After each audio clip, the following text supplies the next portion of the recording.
At 4 o'clock in the morning on August 23rd, 1987, the crew of a Union Pacific freight train, 75 cars long and over a mile in length, spotted something on the tracks about 300 feet ahead, near a trestle bridge in Saline County, Arkansas.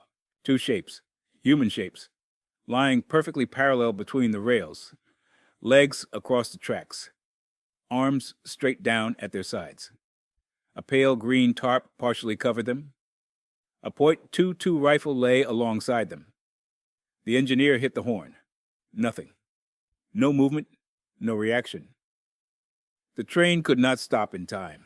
By 4:40 that morning, local and state police had arrived.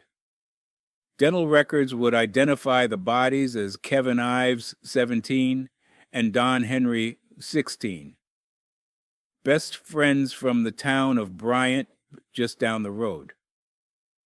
They'd gone out hunting late on Saturday night and hadn't come home.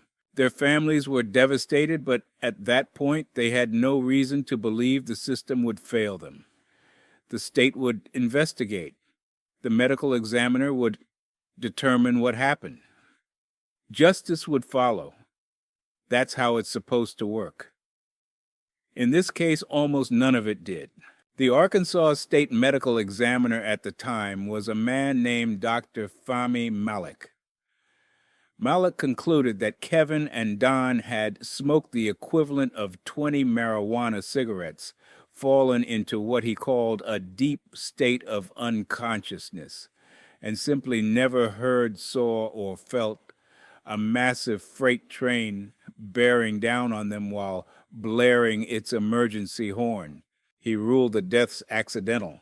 Now, I want to pause here because I think it's important to understand just how strange this ruling was. 20 marijuana cigarettes is an extraordinary amount. To put this in some kind of context, I am not aware of any documented case in which marijuana rendered someone so unconscious that they couldn't be woken by a diesel horn at close range. More importantly, every toxicologist who later reviewed the case said the same thing: the only reliable test for drug levels, mass spectrometry, had never been performed. But it gets worse. When the families refused to accept the ruling and pushed for a second opinion, a forensic pathologist from Georgia named Dr. Joseph Burton conducted a second autopsy. What he found changed everything. Cuts in the fabric of Don Henry's t-shirt indicated that he had been stabbed in the back before the train ran over him. Kevin Ives' skull had been struck repeatedly with a blunt instrument. Both boys, according to Burton and 5 additional pathologists who concurred, were dead before they were ever placed on those tracks. Dr. Burton also found something else.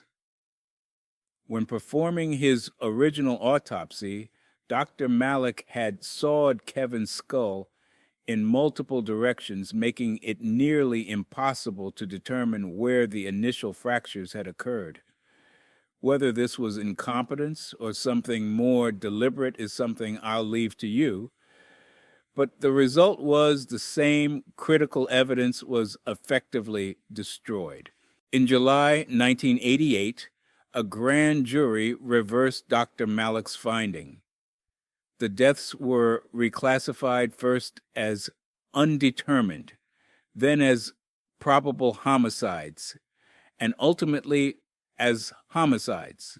The public demanded that Malek be fired. He wasn't. And I need to address why, because this is where the case starts to feel much larger than 2 boys on a railroad track. Dr. Fahmy Malek was widely described as a close associate of the sitting governor of Arkansas at the time, despite a string of bizarre rulings in other cases, and there were many, he remained in his position. The governor resisted calls for his dismissal. Many in Arkansas believed that Malik was protected by what they called the state's good old boy system. And I should note here that none of this has ever been proven to be anything more than political loyalty and institutional inertia.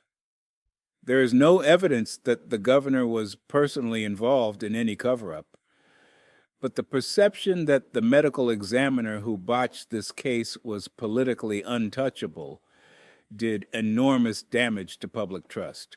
Then there was the sheriff. Saline County Sheriff James Steed continued to insist that foul play was not involved even after the grand jury ruled otherwise. He refused to authorize funds for the investigation, and the prosecutor assigned as special counsel to the grand jury a man named Dan Harmon would later be convicted of racketeering, drug possession, and extortion. Harmon, the man tasked with finding out who killed Don Henry, and Kevin Ives was a drug dealer. And then the witnesses started dying.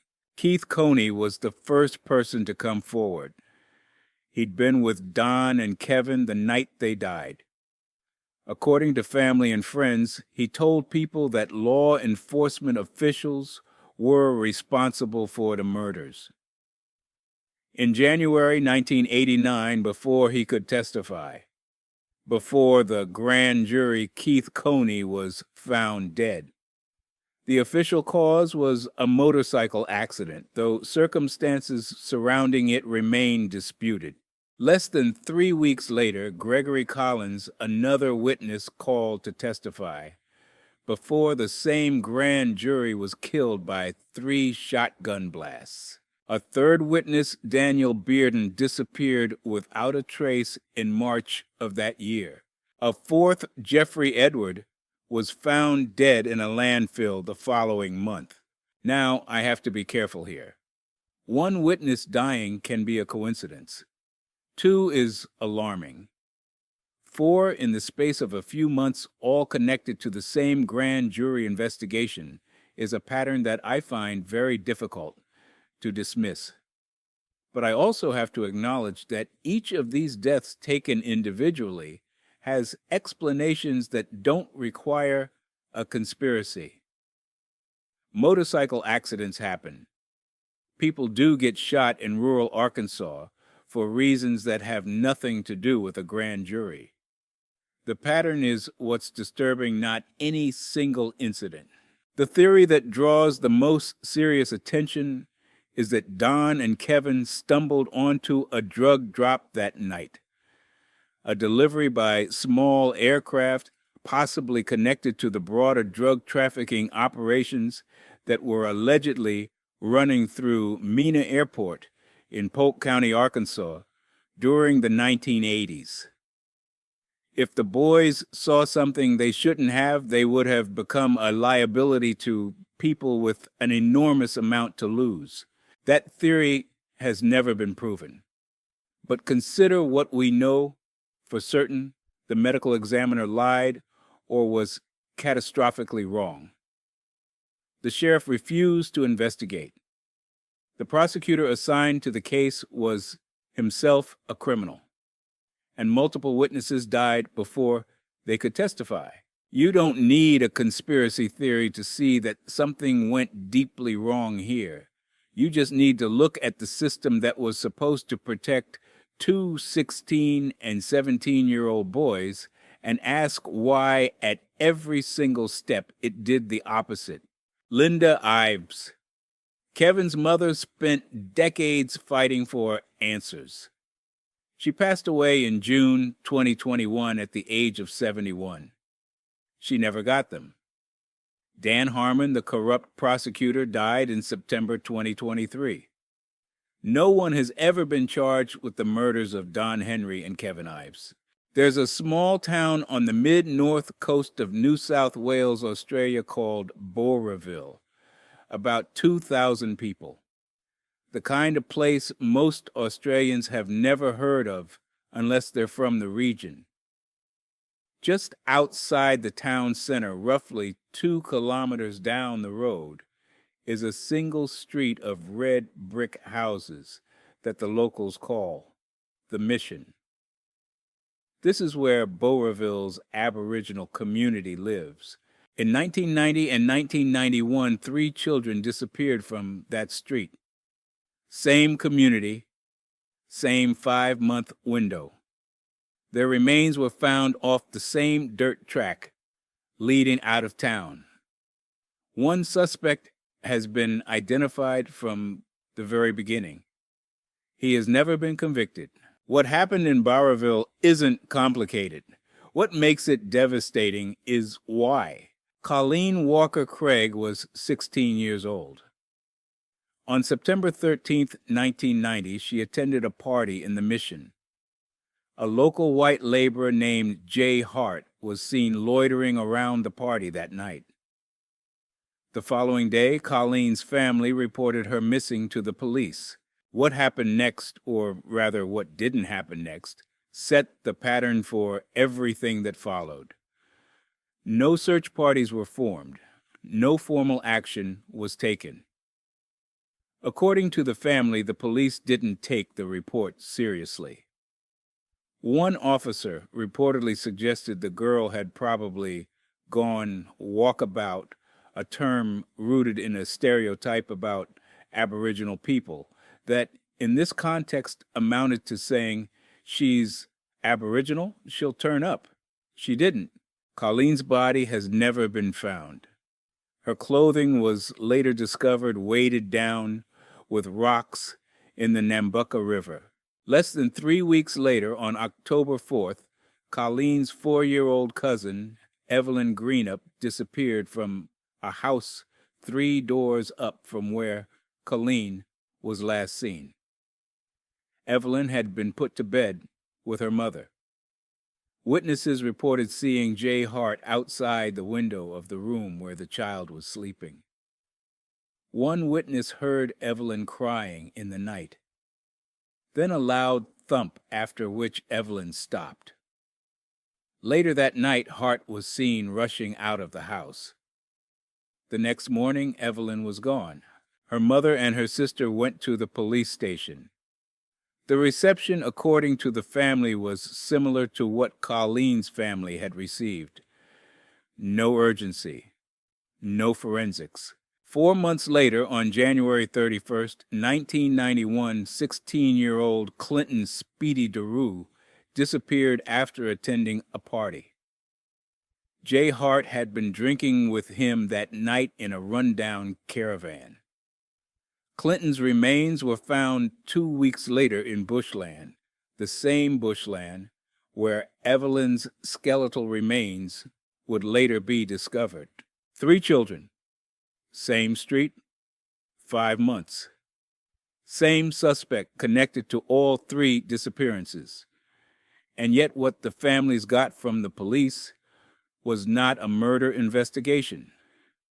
When they demanded that detectives from the city come to help, the authorities sent an officer from Child Protection to investigate the families. I want to sit with that for a moment because I think it reveals the actual mechanism of failure here. The police did not look at 3 missing Aboriginal children and see a potential serial killing. They looked at 3 missing Aboriginal children and assumed the problem was the parents. Now, I have to be fair. Policing a remote community with limited resources is genuinely difficult. Not every failure is motivated by racism. Some of it is incompetence, some is understaffing, and some is the routine institutional inertia that affects cases everywhere. I acknowledge that. But what makes Bowraville different is the specificity of the failure. The police didn't just fail to investigate, they failed to connect 3 disappearances from the same street over 5 months involving the same suspect. That isn't a resource problem. That's a pattern recognition problem. And the reason they didn't see the pattern is because the victims were Aboriginal.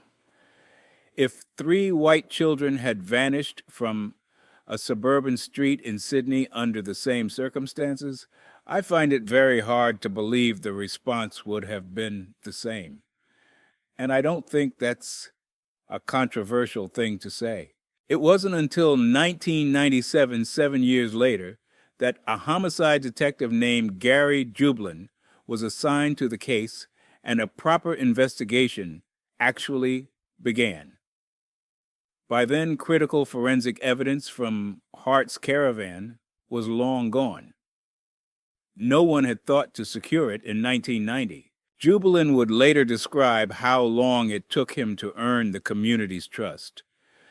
The families had been burned so many times by the system that they had no reason to believe this detective would be any different.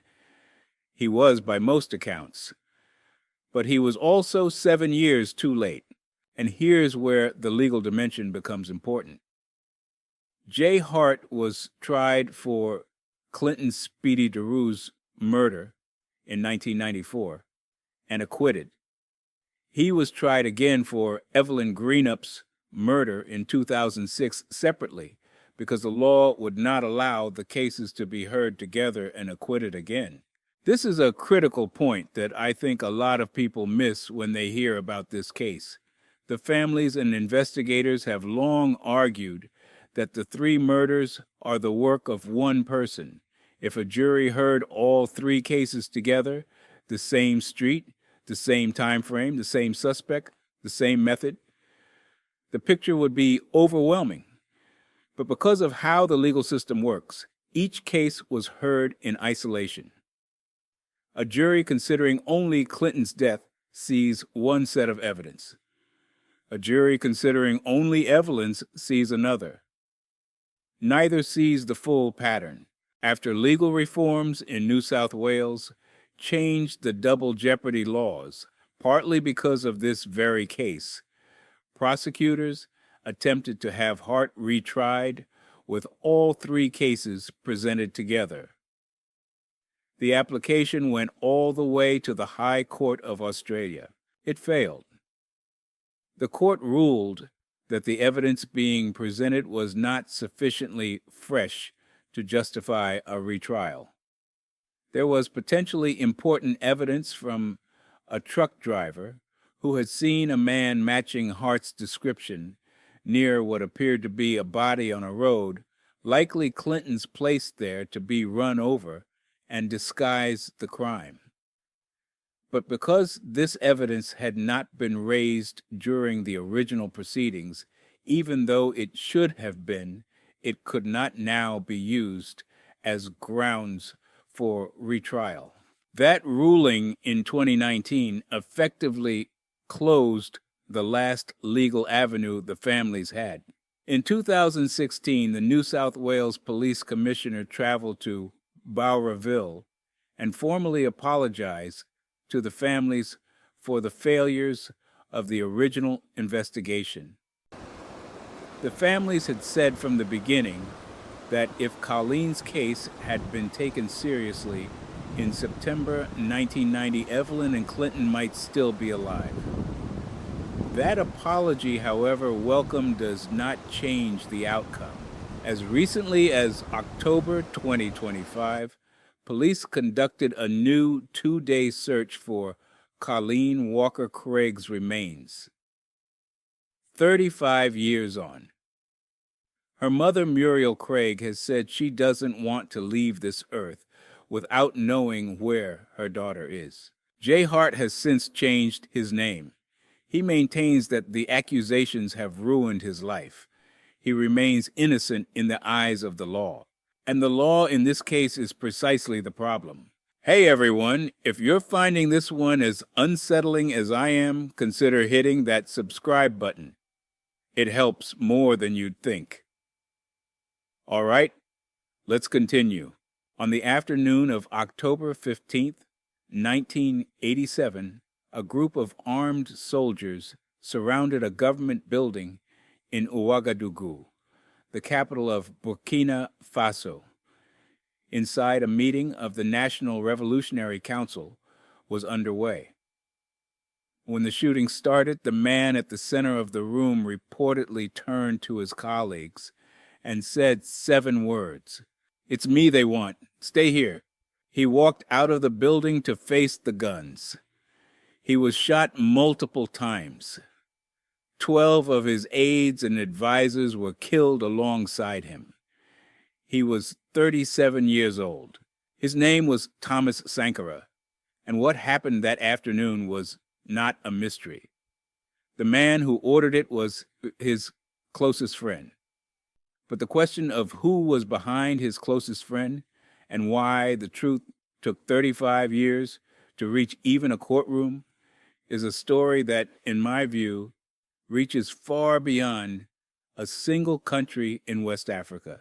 To understand why Sankara's death matters so much, you have to understand what he was doing while he was alive. And I want to be careful here because it would be easy to turn this into a hagiography, a story of a perfect leader cut down by dark forces. Sankara was a complicated figure. He did things that deserve criticism. But the scale of what he accomplished in 4 years is genuinely extraordinary. Thomas Sankara came to power in a military coup on August 4th, 1983. He was 33 years old. He inherited a country called Upper Volta, a name given to it by France, the former colonial power. One of the first things he did was rename it Burkina Faso, drawing from 2 native languages, the land of upright men. What followed was a rapid program of reform that reads like a checklist of things wealthy nations still struggle with. In 4 years, Sankara vaccinated 2.5 million children against meningitis, yellow fever, and measles. He launched a national literacy campaign. He planted 10 million trees to push back the advance of the Sahara Desert. He banned female genital cutting. He appointed women to positions in government and made women's empowerment a central pillar of state policy in a region where that was and often still is virtually unheard of. He cut the salaries of all government officials, including his own. He sold the presidential fleet of Mercedes-Benz cars and made the Renault 5 the cheapest car available in the country, the official vehicle of the government. He refused to use air conditioning in his office when most of his citizens couldn't afford it. When he died, his personal possessions reportedly amounted to a bicycle, a refrigerator, a broken guitar, and a modest military salary sitting in a bank account. He also made powerful enemies. Sankara publicly called for African nations to refuse to pay their debts to the International Monetary Fund and the World Bank. He called out French neo-colonial influence on the continent, what's known as France-Afrique, in terms that were blunt, public, and deeply embarrassing to Paris. At the Organization of African Unity, he told his fellow leaders, many of whom were quietly propped up by Western governments, exactly what he thought of them. Now, and this is where I have to push back against the hero narrative. A little Sankara's government was not democratic. He concentrated power, he dissolved opposition parties, and there were instances where revolutionary tribunals acted without adequate legal safeguards. Some of his own supporters complained that he announced sweeping initiatives without considering how they'd be implemented. He was a revolutionary, not a saint. And I think it's important to hold both things in your head at once, the vision and the contradictions. But here's what's undeniable. The policies he was pursuing directly threatened the economic interests of France and the broader Western order in West Africa. France maintained enormous influence over its former colonies through currency controls, military bases, and carefully placed allies. Sankara was openly trying to dismantle all of that. His best friend and fellow revolutionary, Blaise Compaoré, saw it differently. The relationship between Sankara and Compaoré had been deteriorating. They had taken power together, but Compaoré had grown increasingly aligned with elements that Sankara was trying to challenge, including France and neighboring Côte d'Ivoire, whose president, Félix Houphouët-Boigny, was one of France's closest allies on the continent. On October 15, 1987, soldiers from Compaoré's personal guard attacked the building where Sankara was meeting. The assassins reportedly departed from Compaoré's own residence. Some used his vehicles. After the killing, Compaoré took power. He reversed nearly all of Sankara's policies. He aligned the country with France. He would rule for the next 27 years. And here's the part that I find most chilling. Sankara's death certificate listed his cause of death as natural causes. Natural causes. A man riddled with over a dozen bullets from Kalashnikov's pistols and automatic rifles. The death certificate wasn't corrected until 2008, 21 years later. For the duration of Compaoré's rule, no investigation into Sankara's murder was permitted. The bodies were buried hastily. The family's requests for an autopsy were denied. When Sankara's widow Mariam and others pushed for access to French government archives that might reveal Paris's role, the requests were ignored. It wasn't until 2014, when a popular uprising forced Compaoré to flee to Côte d'Ivoire, that the legal walls began to crack. In 2015, Sankara's body was exhumed. The autopsy confirmed what everyone already knew: he had been shot to death. In October 2021, 34 years after the assassination, a trial finally opened in Ouagadougou. 14 people were charged, including Compaoré and his security chief, Hyacinthe Kafando, both tried in absentia. In April 2022, a military tribunal convicted Compaoré and sentenced him to life in prison. The trial heard more than 110 witnesses. The judiciary confirmed the presence of French intelligence agents in Ouagadougou on October 16, 1987, the day after the coup. And that's the question that the trial, for all its importance, did not fully answer: what was France's role? The circumstantial case is extensive. Sankara's policies were a direct threat to French economic control. Compaoré immediately reversed those policies upon taking power. France has consistently refused to declassify documents related to the assassination, despite presidential promises to do so. And French agents were confirmed to be in the capital the day after Sankara was killed. But circumstantial evidence, no matter how compelling, is not proof. And I think it's worth acknowledging that there are domestic explanations for what happened that don't require foreign involvement. Revolutionary governments generate internal enemies. Sankara's concentration of power and his impatience with dissent had alienated people within his own movement.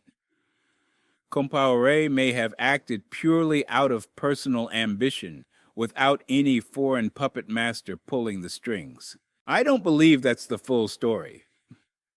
But I also don't have the evidence to prove it isn't, and neither does anyone else, because the documents that might settle the question are sitting in an archive in Paris that no one has been allowed to open.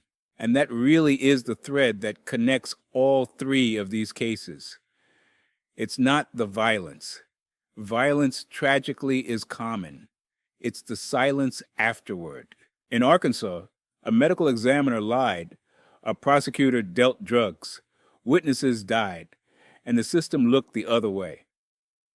In Boerville, 3 children vanished from the same street, and the police investigated the families instead of the killer.